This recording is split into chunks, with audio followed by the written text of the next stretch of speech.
प्रिय सज्जनों एवं देवियों, हमारे जीवन के 3 अंग हैं, शरीर, मन और आत्मा। इन तीनों की अलग अलग आवश्यकताएं हैं। इन आवश्यकताओं को हमें पहचानना चाहिए। अगर हम इसको अच्छी तरह से समझेंगे नहीं, पहचानेंगे नहीं, तो कुछ का कुछ देने लग जाएंगे और जिसका परिणाम हमारे जीवन में बहुत बुरा होगा। पहली बात है शरीर। शरीर की क्या आवश्यकता है? शरीर की आवश्यकता है उसको भोजन मिले, कपड़े मिले, आवास मिले, ठंडी गर्मी से इसे दूर रखें। अब इसमें भी बहुत विभिन्नता है, किसको कितना कीमती भोजन मिलता है इस बात का महत्व नहीं है। बस मूल चीज़ें मिलनी चाहिए, इतना ही शरीर की आवश्यकता है।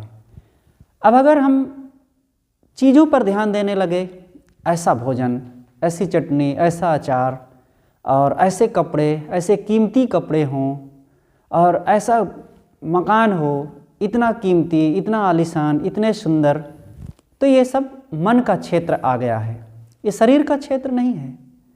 शरीर का बस इतना ही है कि शरीर को उसकी आवश्यकता की पूर्ति हो, उसकी उपयोगी चीज़ें उसको मिले, वो चलता रहे, उसमें रोग ना लगे, ठंडी गर्मी से ज़्यादा व्यथित ना होने पावे और यथावत उसकी व्यवस्था चलती रहे। ये शरीर का क्षेत्र है।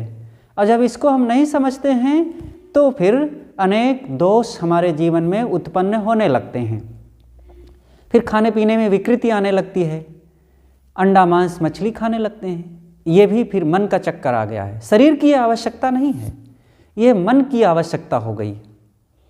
और जब हम शरीर की मूल आवश्यकताओं को नहीं समझेंगे तो फिर बीड़ी, सिगरेट, शराब, तंबाकू, अनेक प्रकार के नशे भी शुरू हो जाएंगे। इसलिए मूल रूप से हम शरीर की आवश्यकता को पहचान करके उसकी ज़रूरतों को पूरा करते चलें तो फिर कोई बंधन नहीं, कोई दुख नहीं और फिर कोई रोग भी नहीं होगा। सारा रोग चाहे मन का हो और चाहे तन का हो, वो ना समझने के कारण है। हम अच्छी चीज़ें समझ नहीं पाते हैं, क्या शरीर की ज़रूरत है, क्या मन की ज़रूरत है, क्या आत्मा की ज़रूरत है, और कुछ का कुछ करने लग जाते हैं। इसलिए सारा बंधन हमारे सामने आ जाता है और फिर हमारी सुख शांति गायब हो जाती है। इस प्रकार से शरीर की आवश्यकता यही है कि इसको भोजन मिले, कपड़ा मिले, आवास मिले और यथावत इसकी व्यवस्था चलती रहे, रोगों से इसे दूर रखें और इसकी बस उचित खुराक को देते हुए फिर हम आगे का काम करें। दूसरी चीज़ आती है मन। मन को हम इस तरीके से समझ सकते हैं कि मन जहाँ तक है, अगर शरीर के लिए सहयोग का काम कर रहा है मन, तो ठीक है। लेकिन सहयोग का कहाँ? मन सहयोगी है, लेकिन ये सेवा के लिए मिला हुआ है। शरीर की सेवा करें, मतलब मन से सहयोग लेकर के हम शरीर की रक्षा करें और उधर आत्मा की भी खुराक, जो शांति, सद्गुण, सदाचार, साधना, दया, क्षमा आदि का अर्जन करें। तो ये मन जो है दोनों के बीच में पुल की तरह है, शरीर की भी रक्षा के लिए और आत्मा की, मतलब व्यवहार और परमार्थ दोनों काम के लिए मन बहुत काम की चीज़ है, मन बहुत सहयोगी है। लेकिन अब इसकी जब हम समझ नहीं रखते हैं तो फिर मन की खुराक को ही हम पूरा करने लग जाते हैं। और मन की खुराक है फिर मनोविकार, काम, क्रोध, लोभ, मोह, दुर्गुण, दुर्व्यसन और दुष्कर्म, ये सब मन की खुराक शुरू हो गई। और जब तक हम इसको अच्छी तरह से समझेंगे नहीं तो यही लगेगा कि यही हमारी आवश्यकता है। यह आवश्यकता नहीं है। शरीर की जैसी आवश्यकता है भोजन, कपड़े आदि आदि चीज़ें, तो उसके बिना शरीर नहीं चल सकता है। लेकिन मन के लिए जो है काम, क्रोध, लोभ, मोह आदि, इसके बिना नहीं चलेगा, ऐसा नहीं होता है। ये मन की प्रवृत्ति है, आभ्यासिक प्रवृत्ति, आसक्ति से ये उत्पन्न होती है। जितने विकार हैं सब हमारे अज्ञान के फल हैं। आसक्ति, मोह, लोभ के कारण ही ये सारे विकार उत्पन्न होते हैं और फिर हम उसी में बंध जाते हैं। वो हमारे दुखों का फिर कारण बन जाता है। तो मन की जो ज़रूरत हम मानते हैं कि काम, क्रोध, लोभ आदि, ये मन की ज़रूरत नहीं है। कोई ऐसा व्यक्ति नहीं होगा जो संयम से रहने लग जाए तो रोगी हो जाए। भोजन के बिना शरीर नहीं चलेगा, शरीर समाप्त हो जाएगा, धीरे धीरे करके शरीर खत्म हो जाएगा। लेकिन काम आदि का उपयोग ना करें तो व्यक्ति खत्म हो जाए, ऐसा नहीं है, बल्कि और सुदृढ़ होता है, व्यक्ति और मजबूत हो जाता है अगर वो इन वासनाओं का त्याग कर दिया तो, मनोविकारों का त्याग कर दिया है तो ये काम, क्रोध, लोभ आदि हमारी आवश्यकता नहीं है, ना आत्मा की ना शरीर की। ये आभ्यासिक है, मन के द्वारा हमारा बनाया हुआ है और हमने मोह करके, लोभ करके, क्रोध करके, अहंकार अपना करके हम इन सारे दोषों को अपना करके दुखी हुए हैं। इसलिए हम मन की आवश्यकता को पहचानें। मन की आवश्यकता केवल शांति है। तीसरी चीज है आत्मा। आत्मा की क्या आवश्यकता है? आत्मा को बाहरी भोजन की ज़रूरत नहीं है कि उसको भोजन मिले, कपड़ा मिले, आवास मिले। उसको ये सब भौतिक सारे संसार से कोई संबंध नहीं है, उसको कुछ भी नहीं चाहिए। वो अपने आप में पूर्ण संतुष्ट है, पूर्ण सुखी है। बस हमने जो मन द्वारा उसके ऊपर आरोपण कर दिया है उसको छोड़ दें और उसके विपरीत कुछ फिर हम जो मन के हिस्से की चीज़ें हैं उनको हम जब तक जीवन है उनका उपयोग करने लग जाएं। फिर देखिए हमारे जीवन में कितनी शांति, कितनी प्रसन्नता, कितना आनंद आता है। हम तो उल्टा कर डालते हैं ना, जहाँ पर दया, क्षमा, भक्ति, विवेक, विचार, त्याग, संयम की ज़रूरत है, इसको अपनाते नहीं हैं और इसके विपरीत हम हिंसा, हत्या, लोभ, मोह, क्रोध, अहंकार, आसक्ति, तृष्णा, इन सब का उपयोग करने लगते हैं और यही मानते हैं कि ये हमारी ज़रूरत है। ज़रूरत नहीं है। ये मन, मैंने पहले ही कहा कि शरीर और आत्मा के बीच में ये मन पुल का काम करता है और दोनों के व्यवस्थाएं करता है, दोनों के लिए सहयोगी है ये। इसी मन से हम व्यवहार का काम करते हैं, शरीर निर्वाह का काम, और इसी मन से हम साधन भजन का काम करते हैं। इसी मन से हम दया को अपनावें, क्षमा को अपनावें, सत्य, धैर्य, विवेक और विचार को अपनावें, तो इससे हमारा व्यवहार भी उज्जवल होगा और आत्म कल्याण तो होगा ही।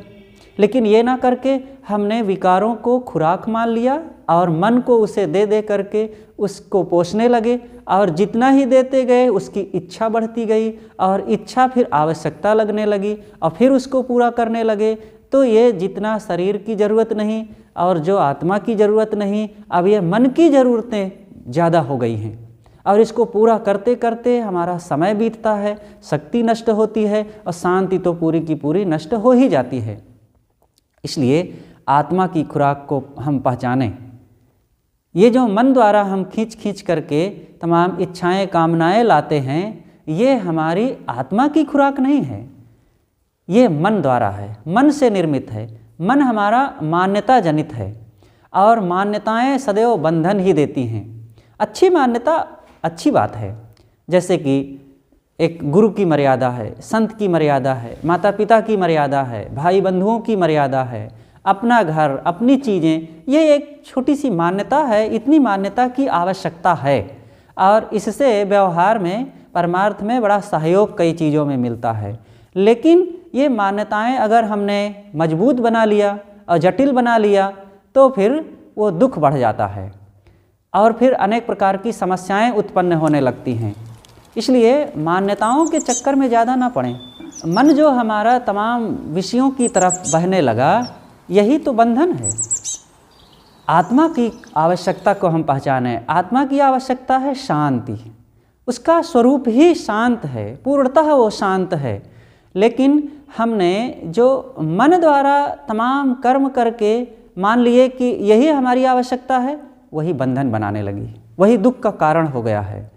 जो मन द्वारा निर्माण किया गया है वो हमारी आवश्यकता नहीं है, वो मान्यता है, और उन मान्यताओं को मिटावें। और इसी के लिए, इन मान्यताओं को मिटाने के लिए ही अब साधन है सद्गुण। वो है ज्ञान, वैराग, संयम, त्याग, अनासक्ति, गुरु भक्ति। जब इनका हम अधिक से अधिक उपयोग करेंगे तो मन द्वारा जो तमाम हमने बंधन तैयार किया है तो ये सद्गुण उसको नष्ट करेंगे। तो मन से ही बंधन होगा और मन से ही मोक्ष होगा। इसीलिए कहा गया है मन एव मनुष्याणाम कारणम बंध मोक्षयो। मन ही मनुष्य के बंधन और मोक्ष का कारण है। तो मैंने जो कहा कि तन की आवश्यकता, मन की आवश्यकता और आत्मा की आवश्यकता, इन तीनों को अच्छी तरह से हमें समझ लेना चाहिए। तन की आवश्यकता है शरीर निर्वाह की चीज़ें, वो है भोजन, कपड़ा, आवास। अब इसमें भी तमाम नाज नखरे की ज़रूरत नहीं है। सहज मोटा झोटा मिल जाए, सहज रूप से खाने को मिल जाए, कुछ पहनने को मिल जाए, रहने को मिल जाए, बस इतना ही पर्याप्त है। अब इसी में कहीं अच्छी चीज़ मिल जाए वह भी उपयोग कर लें, साधारण मिले उसमें भी निर्माण होकर के उपयोग कर लें। लेकिन अगर बहुत उसको हम सजाने के चक्कर में पड़ेंगे तो मन का जाल फिर शुरू हो जाएगा, और यही बंधन है और यही दुख का कारण है। दूसरी चीज़ है मन। हमने मान लिया है कि काम, क्रोध, लोभ, मोह के बिना कैसे चलेगा, यही है बंधन।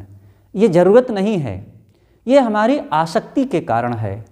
और संसार में, विषयों में, प्राणी पदार्थों में जो हम अपने तरफ से तमाम इच्छाएं पैदा किया है, उसका आकर्षण उत्पन्न किया है, इसलिए वो आवश्यकता प्रतीत होती है नहीं। व्यवहार करें, व्यवहार के लिए ये सब चीज़ें हैं जो है व्यवहार कर लें बस। लेकिन अब व्यवहार में मनोविकारों की ज़रूरत नहीं है, क्रोध की, काम की, लोभ की, मोह की ज़रूरत नहीं है। हाँ, इसको दूसरी ढंग से ऐसे हम उपयोग कर सकते हैं, वो अलग विषय हो गया है। कि सदगुरु कबीर ने जो कहा है कि मार्गांतरीकरण करो। जो हमारे मन में क्रोध उत्पन्न होता है लोगों के लिए, तो उस क्रोध को लोगों पर ना करके अपने मनोविकारों को मिटाने के लिए क्रोध करें। जो हमें रुपए, पैसे, धन के लिए लोभ होता है, वो बाहरी चीज़ों के लिए लोभ ना करके हमें गुरु ज्ञान पर लोभ करना चाहिए। जो काम किसी विजाति घट के आकर्षण में उत्पन्न होता है, वो किसी विजाति घट के लिए नहीं, बल्कि गुरु संतों के प्रति हम आकर्षित रहें और उनके प्रति भक्ति भाव रखें, तो इससे हमारा लाभ होगा।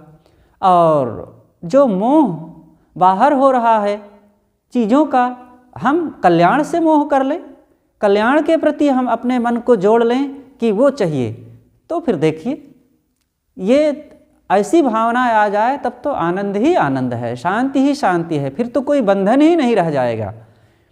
अंतिम बात रही कि आत्मा की खुराक, और आत्मा की खुराक है सदा शांत रहना। और उसको हम, जैसे वो अभौतिक है, उसको अभौतिक साधन दें, और वो अभौतिक साधन है दया, क्षमा, सत्यशील, विवेक, विचार आदि। ये सद्गुण, इन सद्गुणों में बड़ी पवित्रता है, बड़ी शांति है, बड़ी निर्मलता है, बड़ी निश्चिंतता है, निर्भयता है, आनंद ही आनंद है। इसलिए सब नर नारियों को इन सद्गुणों के प्रति अपने मन को आकर्षित रखना चाहिए, और बड़े हर्ष तथा उत्साह के साथ इन सद्गुणों को ग्रहण करके अपने जीवन में संयम सदाचार का जीवन जीते हुए कल्याण की तरफ आगे बढ़ें। बस अपनी बातों को यहीं पर समाप्त करते हैं।